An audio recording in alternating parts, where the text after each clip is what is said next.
Prince William ends Camilla's reign after she threatens to expose Charles's darkest past. After Queen Elizabeth II passed away, the entire United Kingdom was shaken with grief. Flags flew at half-mast in solemn silence atop the royal palaces. Endless lines of people braved the cold to bid farewell to the longest reigning monarch in British history. While the world believed that all eyes were fixed solely on the legacy left behind by the Queen, deep within the ancient walls of Buckingham Palace, another storm was quietly brewing. A storm named Camilla.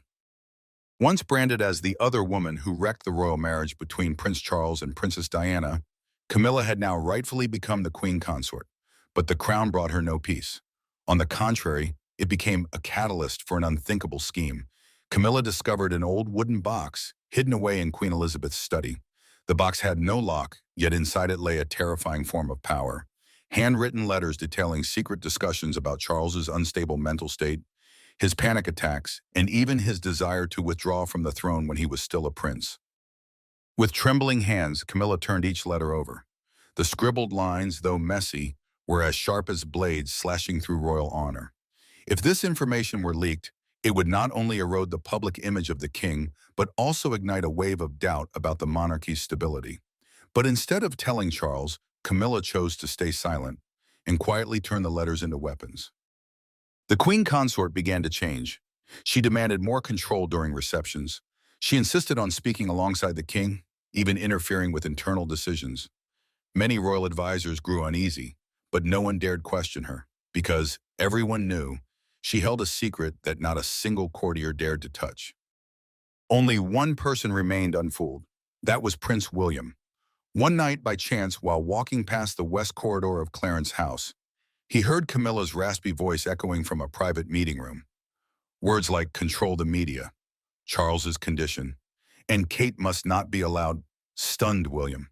He stood frozen, heart pounding, as he realized Camilla didn't just want to be the king's wife.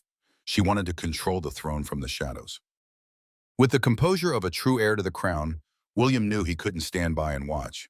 But confronting Camilla wouldn't be easy.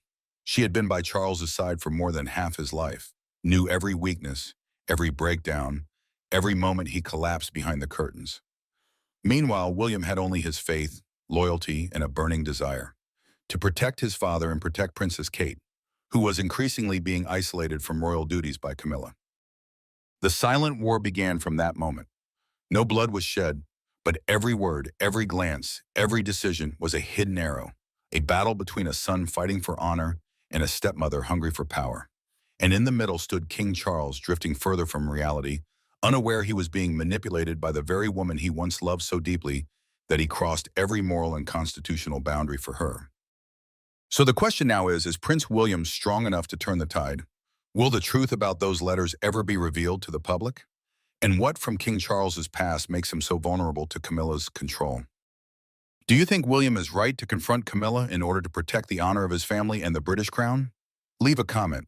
If you support William, type 1. If you believe Camilla has her own reasons and deserves the position she holds, type 0.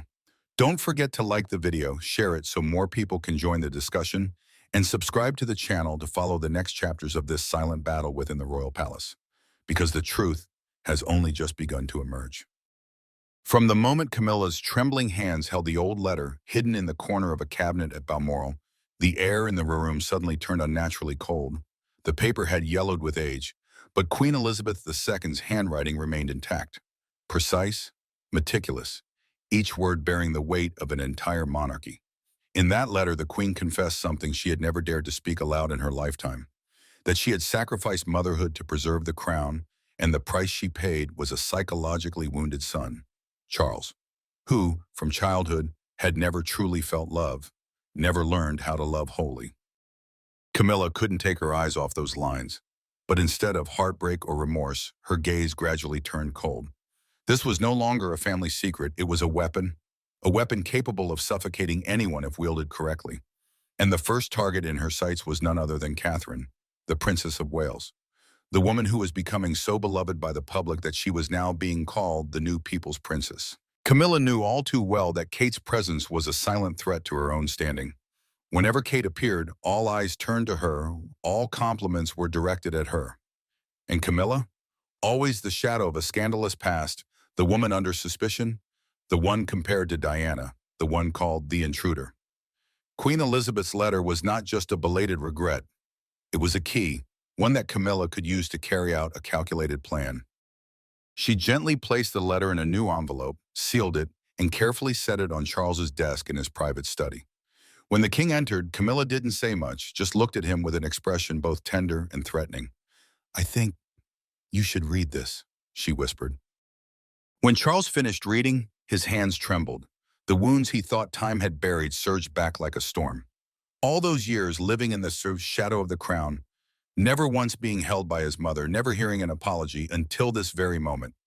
But strangely, instead of feeling liberated, Charles was consumed by profound unease. Because he knew all too well, Camilla never let him read anything by accident. Every move she made was calculated. Then Camilla spoke softly as if comforting him. "We all have painful pasts, but now is the time you must protect yourself. Protect your family. Protect the crown from division." She didn't need to mention a name. Charles understood. Kate was the one she meant.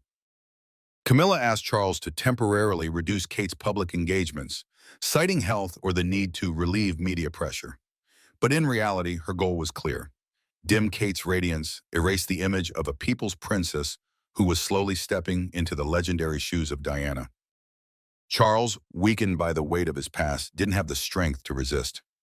He feared that if he refused, Camilla might make the letter public, a letter that could shake the entire nation. Not just because of its contents, but because it would expose the monarchy's imperfections to the public, threatening the stability of the throne. Charles couldn't handle another blow. He was old, he was tired, and he was too lonely in those grand yet icy chambers. Camilla knew that.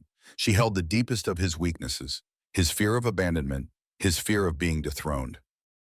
From a woman once despised by an entire nation, Camilla had risen to the most powerful position, not only in the palace but in the king's own mind. She didn't need to raise her voice. A look, a word, or a letter was enough to bring Charles to his knees.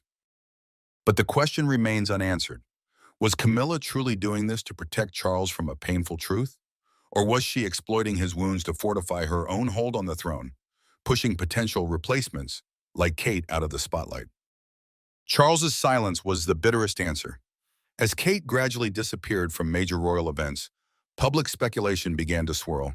But no one yet knew that behind the royal splendor, an old letter was quietly twisting the past, shaking the present, and potentially changing the future of the United Kingdom forever. And behind all the royal noise and media tremors surrounding Camilla lies an even darker and quieter truth: the past of King Charles III. To understand why a man who once dreamed of a love fulfilled slowly fell into a cycle of resignation and submission, one must return to his youth, where the throne itself had been carved from his very own tears and loneliness. Charles's childhood was not as dazzling as many imagined. On the contrary, it was a gray, cold, and fearful picture. At just 8 years old, he was sent by his father, Prince Philip, to Gordonstoun, a prestigious boarding school in Scotland known for its harsh environment and iron discipline. Philip, who firmly believed in toughness and self-reliance, wanted his son to grow into a man of steel. No weakness, no whining, no display of emotion. But for a sensitive child like Charles, it was a psychological sentence. At Gordonstoun, Charles endured not only isolation but also became a victim of school bullying. He was mocked, harassed, and called cruel names by other students. A former classmate once recalled, he didn't have any close friends. He lived like a shadow, always quiet, always bracing himself to endure. The letters Charles sent home at the time were soaked in sorrow, helplessness, and silent cries for help. But instead of being embraced and comforted, he received only a cold response called royal duty. What hurt even more was that Queen Elizabeth II, the one person who could have changed everything, did nothing. She was a woman whose fate was tied to the crown, and in the moments when Charles needed her the most, she chose silence. Deep down, perhaps she did shed tears for her son, but in front of her husband, royal advisors, and the institution, she agreed to let her son continue training in what was, in reality, a psychological prison. It was there that the first wounds were etched deeply into Charles's soul. To survive, he had to hide his emotions, to conceal his true self. He learned to smile without joy, to speak without revealing, and to agree without trust. That emptiness grew with him through every stage of life. Even when he became the Prince of Wales, even when he entered his marriage with Princess Diana, and even up to the day he sat on the throne. Because his emotions had been suppressed so early, Charles became the perfect prey for those who knew how to manipulate feelings. And Camilla, with her finesse, experience, and clear intentions, stepped into that void as if she were the rescue. She didn't love him unconditionally like Diana. She didn't fight to understand him, but merely needed to know where he was weakest to manipulate him. Camilla didn't need to be an exemplary wife. She only had to be the mirror reflecting Charles's fears, his fear of being forgotten, abandoned, and belittled. Many say that Charles's love for Camilla defied everything. But if you look deeper, it wasn't exactly love. It was a form of attachment distorted by the past. A man who was never taught how to love by his father, never protected by his mother, and never allowed to be vulnerable, would ultimately choose to love the only person who made him feel safe, even if the price was the loss of a family, a kingdom, and the respect of his people. So if anyone asks, why did Charles let Camilla into his life so easily? The answer isn't in the present. It lies in the past, in every cold footstep across the courtyard of Gordonstoun, in every long night he cried in silence, and in every time he looked into his mother's eyes, yearning for an embrace that never came. Now, with age catching up and the crown finally in hand, Charles is no longer the trembling boy at boarding school. But has he truly escaped the shadow of his past? Does he have enough courage to face Camilla, the one who used his pain as a tool to strengthen her own power? And more importantly, can he remove the mask molded by fear to become the king that Britain truly deserves? That is the question the whole world is anxiously awaiting an answer to, and perhaps Charles himself is still waiting for that answer from within. As twilight descended over Clarence House, William quietly turned to leave after his conversation with Princess Anne, carrying with him a letter soaked in sentiment from Queen Elizabeth II, a letter Camilla never wanted him to read.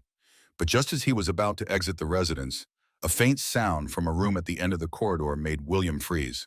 A familiar voice, Camilla's, and his father's, King Charles. He pressed himself behind a curtain, his heart pounding as harsh words pierced the air. Camilla didn't know the door was slightly ajar. She was laughing, but it was the kind of laugh that sent chills down the spine.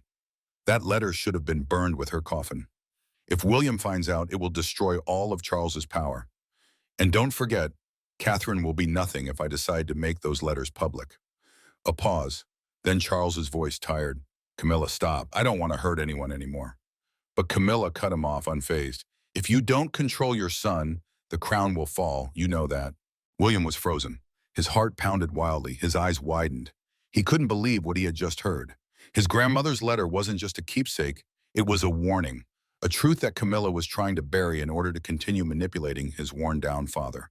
And worse, it was a direct threat to the woman he loved, Catherine. He walked back toward the car parked in the yard without saying a word. The night wind rustled through the trees like whispers urging him forward. He knew he could no longer remain silent. Not as a prince, but as a son, a husband, and above all, a man of honor. Camilla might be able to fool all of Britain behind the mask of a gentle queen, but she could not deceive him again. That night, William sat for hours in the study at Adelaide Cottage. Catherine slept peacefully in the next room, unaware of the storm raging inside her husband. On the desk lay a copy of Queen Elizabeth II's letter, next to a diary William had kept hidden for years, where he recorded moments of witnessing his father's anguish, his mother's silent tears, and every time Camilla entered the palace like a victor. He knew he couldn't fight with Valiant's Grom. Camilla was too clever, too cunning. But William had something she didn't, truth and love. He decided he would confront her, not with a battle for power, but with a fight for the soul of his family. He would bring the truth to light, not through scandal, not through the press, but through the integrity of a future king. The next morning, William arrived at Buckingham Palace earlier than usual. In the back garden, he saw his father, a solitary figure sitting on a wooden bench, holding a teacup, eyes lost in the void. William approached and gently placed a hand on his father's shoulder. Charles flinched, then softened when he saw his son. Father? William hesitated. I know everything about what Camilla is keeping, about how she's using it to control you, and about what she plans to do to Kate. Charles didn't reply. A single tear slid quietly down his time-worn cheek. William sat beside him, his hand gripping his father's. You are not a failure. You're just someone who was thrown into a war you never chose. but today I will stand up for you." And then William's voice was firm. "I will not let mother be erased from history. I will not let my wife be trampled. I promise you, I will not let Camilla hold on to power through lies." Charles looked at his son, and for the first time in many years, a glimmer of hope flashed in his eyes. No longer the manipulated king, but a father being pulled back from the abyss by his son. In that moment between two generations, between a man who had endured too much torment and a son ready to restore royal honor, an invisible thread seemed to reconnect them. No need for many words, just understanding and a vow that could not be broken. But the question still echoed in the misty morning air. Was William's love for his father enough to change Charles's fate, enough to bring him back as a true king, rather than a shadow under the rule of a woman named Camilla? The answer still lies ahead. But for the first time in many years, the Prince of Wales stepped into the light. And Camilla, perhaps she never imagined that the very letter she wanted to destroy would become the strongest weapon against her. William had stayed silent for too long. Since his mother, Princess Diana, left this world under an injustice never resolved, William had learned to swallow his pain, to observe quietly and wait.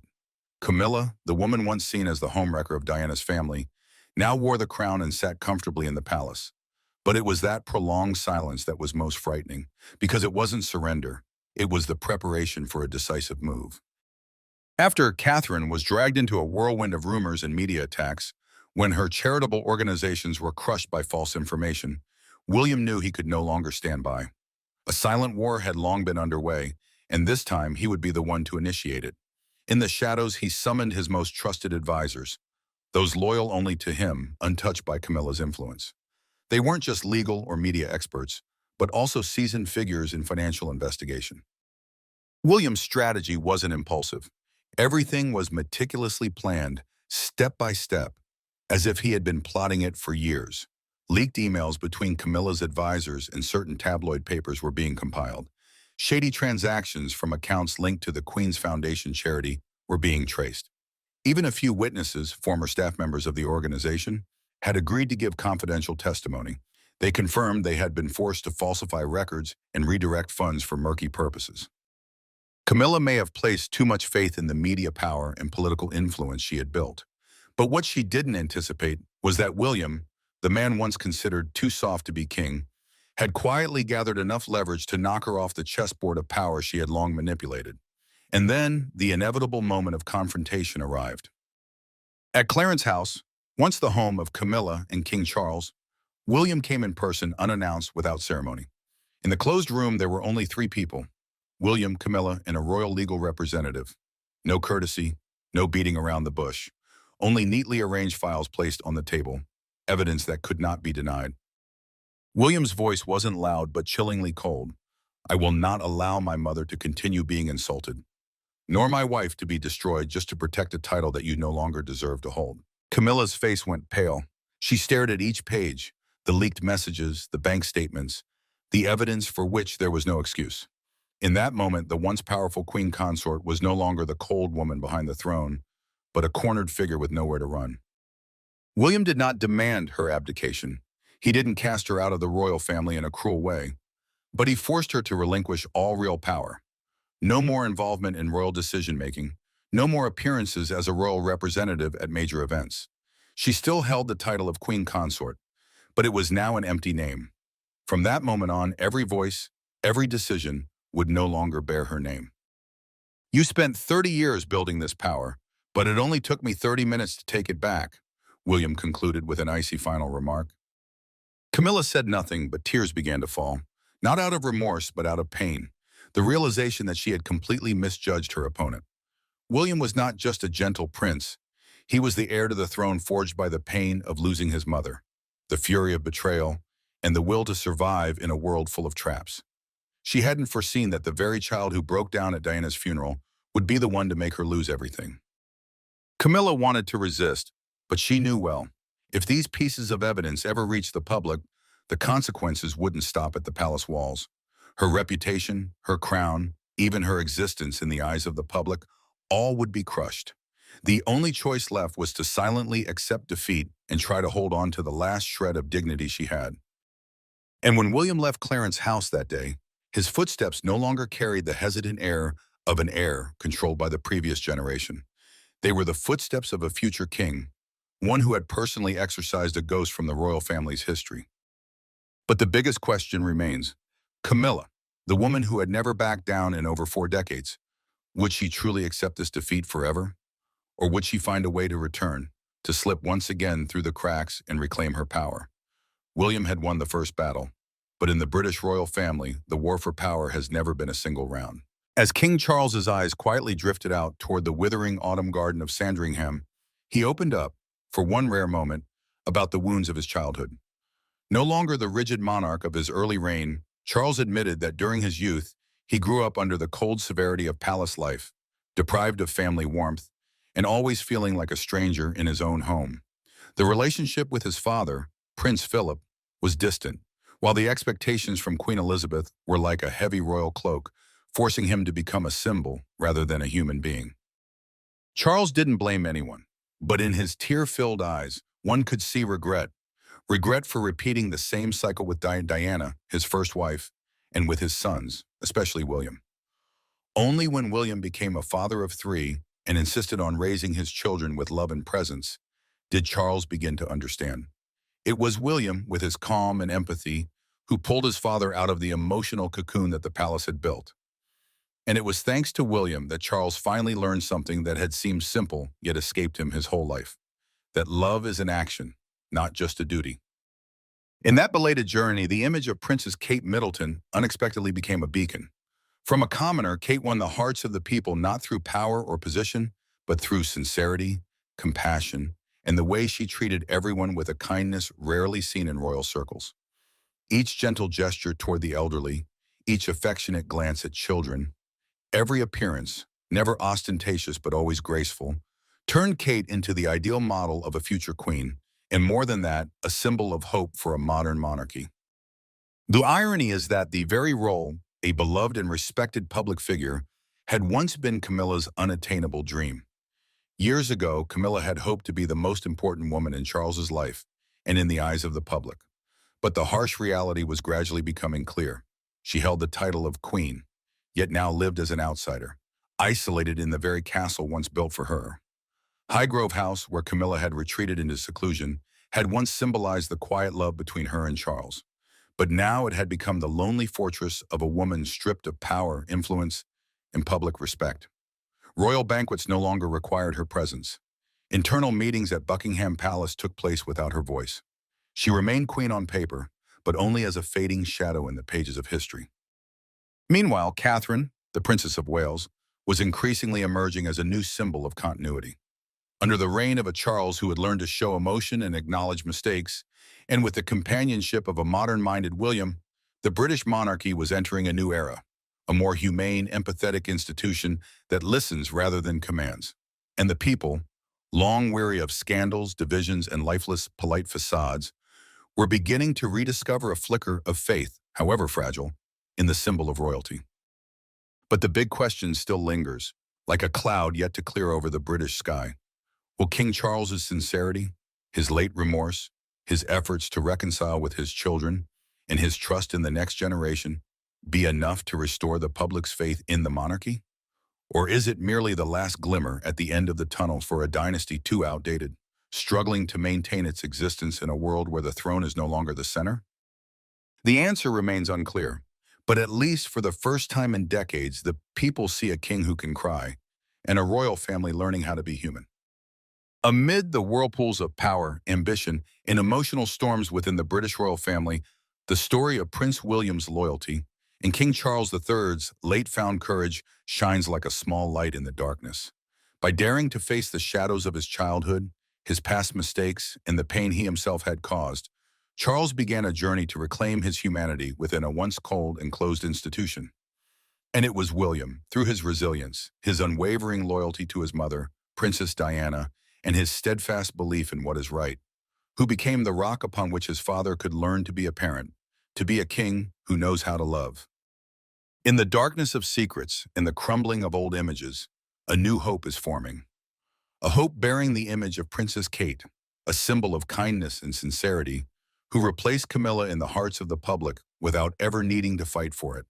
And if a monarchy once seen as unfeeling now begins to show emotion, to bow its head and apologize, then perhaps that is the first step toward regaining the trust that was lost. And you, who do you think is the true hero of this story? The brave son or the father who dared to change? Leave a comment. Type 1 for William, 0 for Charles. Don't forget to like the video, share it, and subscribe to our channel to continue uncovering the untold mysteries of the British royal family. Royal family. Royal family. Royal family. Royal family. Royal family. Royal family. Royal family. Royal family. Royal family. Royal family. Royal family. Royal family. Royal family. Royal family.